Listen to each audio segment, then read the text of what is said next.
few years ago, using gaming mice wasn't really a thing. Your average gamer had a very cheap, very basic office mouse, and they had a fun time. But nowadays, gaming mice have evolved quite a bit, and they're probably your most important peripheral. They make a very big difference to your gaming experience. So I decided I'm just going to explain why it is better to use a gaming mouse over a regular everyday mouse. Hi, I'm Luke from Happy's Hut, and today we're going to talk about why you should be using a gaming mouse.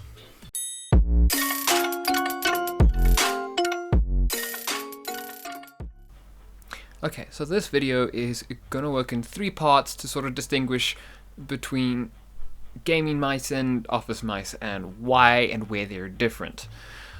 First, we're going to look at build quality and durability. Second, we're going to look at use case and functionality. And third, it's not going to be as long as the other 2, but we're just going to talk very briefly about the sensors in different mice. So, starting out with our durability. Gaming mice are built to take a bit more of a beating, and there's a reason for this. When you're gaming, you tend to click harder and faster, you tend to click more, you tend to drag your mice much further distances and slam them. Even if you're being gentle with your mice, they take more of a beating when you're gaming than when you're just doing normal productivity, whether it's video editing or checking your emails or watching Netflix on your PC. Your gaming mouse will take more beating than a regular office mice. So to demonstrate this, I've got 2 HP mice here. This is an HP Omen 600 gaming mouse, and this is just a regular old HP office mouse. If I look for the model number, I cannot find it. But anyway, so I use this office mouse for gaming for about 2 months, maybe 3, about 2 to 3 months. And the one clicker has stopped working.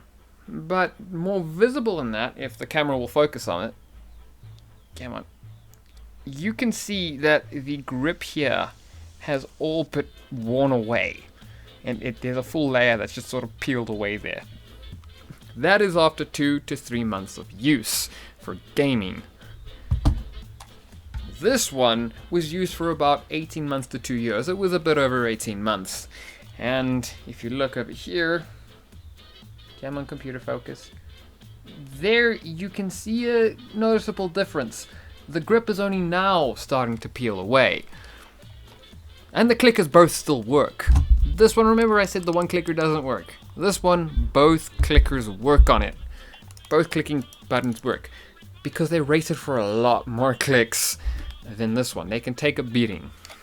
Next, and very easy way to see and demonstrate this, and I'm now going to use some Logitech mice for this because Logitech has this reputation of building mice that never break. They have the most durable mice as far as most people are concerned. So here we have a Logitech G102 Prodigy. It is my current gaming mouse. I haven't had it for very long. And it's a very basic entry-level mouse. This is probably Logitech's cheapest gaming mouse. I think, I'm not 100% sure, but it's the cheapest one that I actually saw at the time I was shopping. Here we have a regular good old Logitech office mouse. The model is a M210 for those of you who want to know. I'm going to squeeze this now.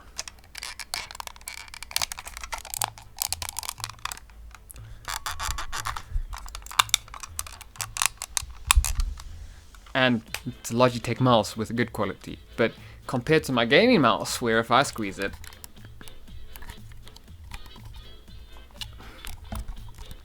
you don't get that hollow noise, you don't get those squeaks. This thing is built solid. I can slam this down when I rage in a game and it's not gonna break. This one I will slam down when I rage in a game and it won't work for a couple seconds, or it just could break completely. And this is still a pretty good quality mouse because Logitech, like I said, is known for making durable, good quality mice. But again, this one, solid. You can't... Only thing I can do when I squeeze it is get it to click. And you can tell there's a big difference in build quality. Moving on to use case and functionality. a lot of the time, gaming mice are built with a little more functionality put into them. They range from being able to change your sensitivity in the form of DPI, which is sort of the hardware level, not the software level. So I can, in most cases, I normally take my mice and I lower the DPI or sensitivity quite low so I can be a little more precise in my movements. I know some people who raise it straight up because they want to move faster with their mouse. And some mice come with buttons on them to do that. Like the Omen, there's a dedicated DPI changing button. Or you can even remap many of the extra buttons on a gaming mouse. And a gaming mouse could have anywhere between 1 and 13 or 14 extra buttons on them. I've seen ones with entire keypads on the side of the mouse. My Logitech, I remapped that button there for when I use my recording software in gaming. That starts and stops my recording software. I can change the lighting and how it works when I plug it into my main computer. And I've used these two buttons. The back one, I changed what it does according to what game I'm playing. The front one tends to be my push to talk button, so I can use it to communicate with my buddies when I'm playing online. Going over to my Office mice, it's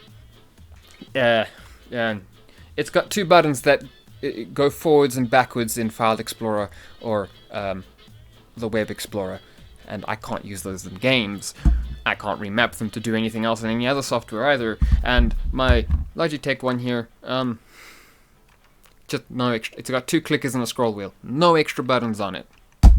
However, you do get some Office mice with a little more customization, and they would normally be used by people doing video editing or CAD if they're not using a gaming mouse, because they can map those keys to do different things in their software. And it'd be a mouse like this, but then again, it's two extra buttons and you can't do as much with them as with a gaming mouse because you don't have the same software supporting it. Okay, now we're gonna move on just briefly onto the sensors in mice. And this is something, average users not gonna notice. Anyone who's doing competitive gaming and has gotten far in professional gaming won't pick this up like that. And that's your sensors in your mice. So an Office mouse has a very cheap, very basic sensor at the bottom of it. And it's fine, it works. You can use your mouse to select things on your screen and move your cursor around without any issue. However, when you're doing fast movements in games, those mice don't tend to work as accurately, and as a result, you can't develop muscle memory, which a lot of gamers do. I have muscle memory from playing Counter-Strike. I don't think about how much I move my hand anymore, I just move it. But when you use an Office mouse, a movement that's done that distance very slowly is going to move you that much, for instance. This is an example. If I do it very fast, it either spins out and thinks it's traveled a lot further, or doesn't pick up half the distance and only moves you that much. And that's because it's a lower quality, much cheaper sensor. Doesn't affect a normal user. You're not gonna spin it out with a normal user. But as soon as you start gaming a lot, there are gonna be cases where that happens, and it can throw you off, it can make you angry, and most of the time you don't understand why. Whereas on any good quality gaming mouse like this Logitech, you cannot spin it out. You can adjust your sensitivity so it's a lot more sensitive or a lot lower. The sensor is a lot more adaptive like that. But you can't spin it out. It's more reliable. It picks up a lot more. And then another difference between the sensors is your latency. So latency determines the sort of the gap between you doing something and the computer knowing that you've done it. So you're not going to notice it in most cases, but there are lots of tests that show it does make a difference when you're gaming, especially competitive gaming. When I click with this mouse or move it along, there's a fairly large gap. You don't notice it because it's still milliseconds, but it's still a fairly large gap between you doing it and the computer executing the action or understanding that you've moved your mouse or clicked it. With the gaming mouse, that gap is much shorter, which makes a big difference in competitive gaming. This also goes with wired mouse. Wired mice tend to have a much better latency on average. Just keep that in mind, unless you're going for the really expensive wireless mice like the Logitech. I think G Pro wireless, and I think they're more expensive wireless ones, and the really expensive Corsair wireless ones. Any other wireless gaming mouse won't have a better latency. That's sort of your main differences between an office mouse and a gaming mouse, and I hope you understand why it is better for anyone who's doing a lot of gaming to use a gaming mouse. And just a quick disclaimer, this video is not saying you can't game on an office mouse. You can, I did it for years. You can still game, you can still have fun, it's just not going to be the same experience. Having a good quality gaming mouse does improve your experience quite a lot.